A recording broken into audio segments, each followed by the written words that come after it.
வணக்கம். இது நம்ம கிச்சனில் இன்றைக்கி என்ன பண்ண போகிறோம்னா ஜீரக ரசம் வைக்க போகிறோம். இதுக்கு ஜீரக ரசத்துக்கு ஒரு பேஸ்ட் விழுது ஒன்று அரைக்கணும். அதுக்கு நம்ம ஏன் சொன்னீங்க, புளியை வெந்நீரில் நினச்சி வச்சுட்டு அதுக்கப்புறமா இந்தமாரி ஜீரக ரசத்துக்கு வேண்டிய சாமான்லாம் அதில் எடுத்து போட்டுட்டு ஒரு பாத்திரத்தில் ஜலம் விட்டுட்டோம்னா அது பாட்டுக்கு ஊறின்னு இருக்கும்.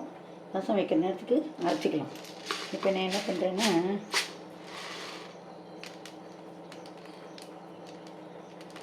மிளகு ஒரு 10-15 மிளகு, ஒரு அரை டீஸ்பூன் அளவுக்கு மிளகு.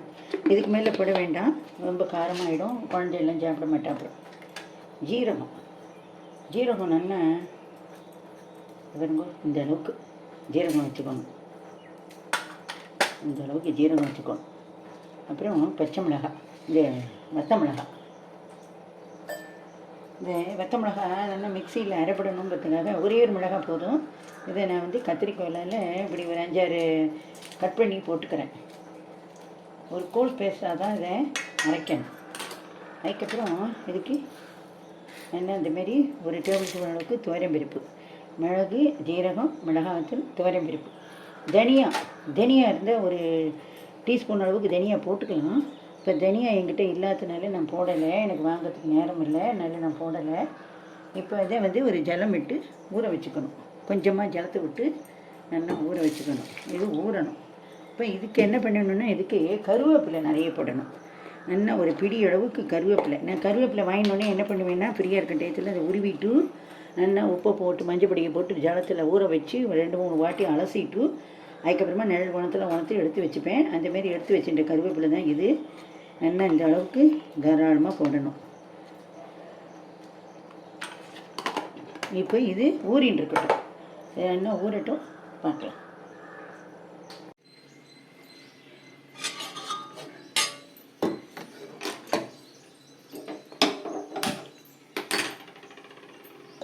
இப்போ நம்மளோட ஜீரக ரசத்துக்கு புளிக்காய்ச்சி வச்சுருந்தோம் இல்லையா, அந்த புளிக்காய்ச்சல் இதில் விட்டுட்டேன். இப்போ என்ன பண்ணுறேன், ஒரு டேபிள் ஸ்பூன் அளவுக்கு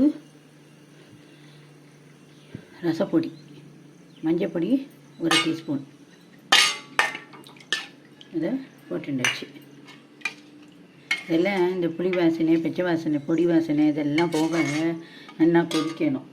இப்போ என்னென்னா பெருங்காய ஜலம், பெருங்காயம் கட்டி இருந்தாலும் போடலாம், பெருங்காய ஜலம் இருந்தாலும் வச்சுக்கலாம், ஆப்ஷன் தான். அப்புறம் உப்பு, இந்த ரசத்துக்கு தேவையான உப்பு. இதுக்கு பருப்பு போட போகிறது கிடையாது, பார்த்துக்கோங்க. 2 கருவேப்பிலை பச்சையாக போட்டாச்சு. இது நல்லா பச்சை வாசனை போக நல்லா கொதித்து வரணும். இப்போ இந்த நம்ம இதுக்காக ஊற வச்சுருந்தோம் இல்லையா ரசத்துக்கு, இப்போ இதெல்லாம் நல்லா அரைச்சிக்கணும். ஒரு கோர்ஸாக தான் அரைக்கணும், நைட்டாக அரைக்கக்கூடாது.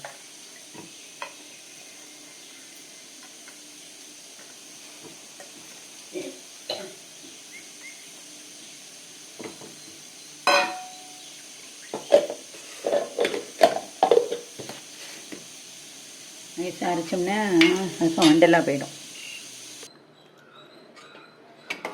நம்மளுடைய ஜீரக ரசத்துக்கான புளி வாசனை போக, பொடி வாசனை போக கொதிக்கிறது.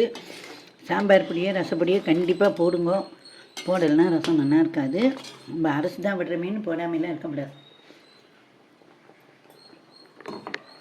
இப்போ நம்ம நல்லா அரைச்சாச்சு. இதாக இல்லை, கரைச்சி விடணும்.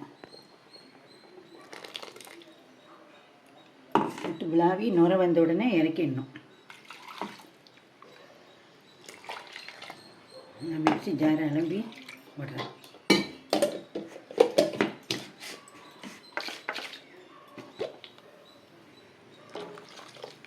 நல்லா அரைச்சி வரணும்.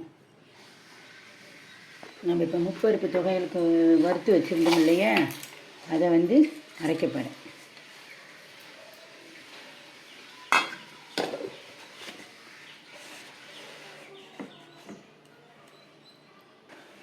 இப்போ நம்ம தொகையல் அரைச்சாச்சு, இல்லை ஜம்முன்னு அரைச்சிட்டோம். இப்போ இதை ஒரு சின்ன ஒரு டவரால் வெயிட் எடுத்துடலாம். இந்தமாரி இந்த அளவு ஒரு ஃபேமிலிக்கு அரைச்சா போதும். 5 பேர் இருக்கிற ஃபேமிலிக்கு இது தாராளமாக போதும். இந்த அளவுக்கு ரசம் இந்த அளவுக்கு தொகையல் இதெல்லாம் இந்த அளவுக்கு அரைச்சிங்கன்னா அதுவே உங்களுக்கு எதேஷ்டம்.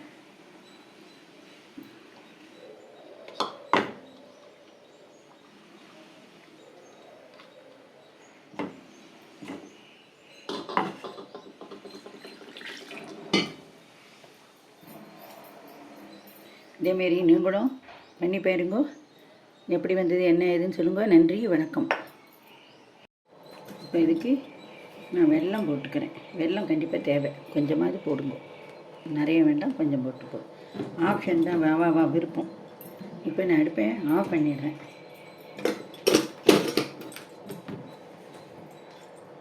இப்போ நம்ம நெய்யில் கடுகு தாளிக்க போகிறோம்.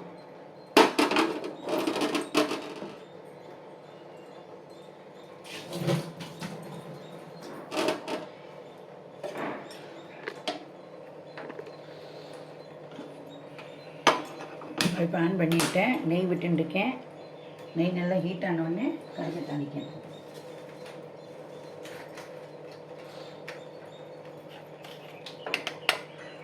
கடுகு தேவையான அளவு கடுகு போட்டுக்கோங்க.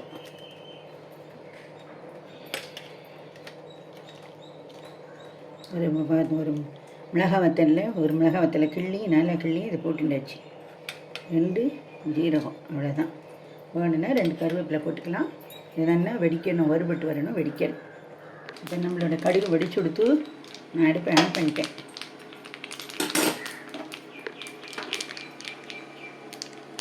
இப்போ இதை ரசத்தில் தூக்கி கொட்டணும். இதுமாதிரி நுரைச்சி வந்தோடனே ஆஃப் பண்ணால் போதும். கொதிக்கலாம் விடக்கூடாது. ரசத்தை நெய்யில் தான் இப்போ கடுகு தாளித்து கொட்டணும்.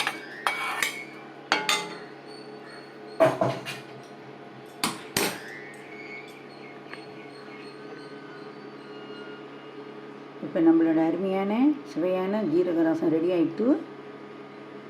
இப்போ நம்ம இந்த ரசத்தை ஒரு சர்விங் பவுலுக்கு மாற்றிடலாம்.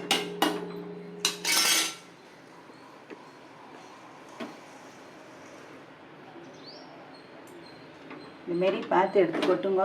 எக்ஸ்பீரியன்ஸ் இல்லாதவா கரண்டியால் வேணால் மூடி விட்டு ஒரு சர்விங் பவுலுக்கு மாற்றி விடுங்க. இந்த ரசம் நல்லா தெளிஞ்சிடும். அடி வண்டல் இஷ்டப்பட்டவா விட்டுக்கலாம், வேண்டாதவா எரிஞ்சிடலாம்.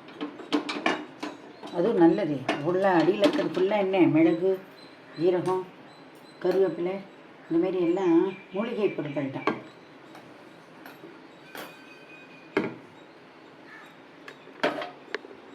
இப்போ சர்விங் பண்ணுறது நம்ம அதனுடைய அருமையான ஜீரக ரசம் ரெடி ஆகிட்டு. நன்றி, வணக்கம்.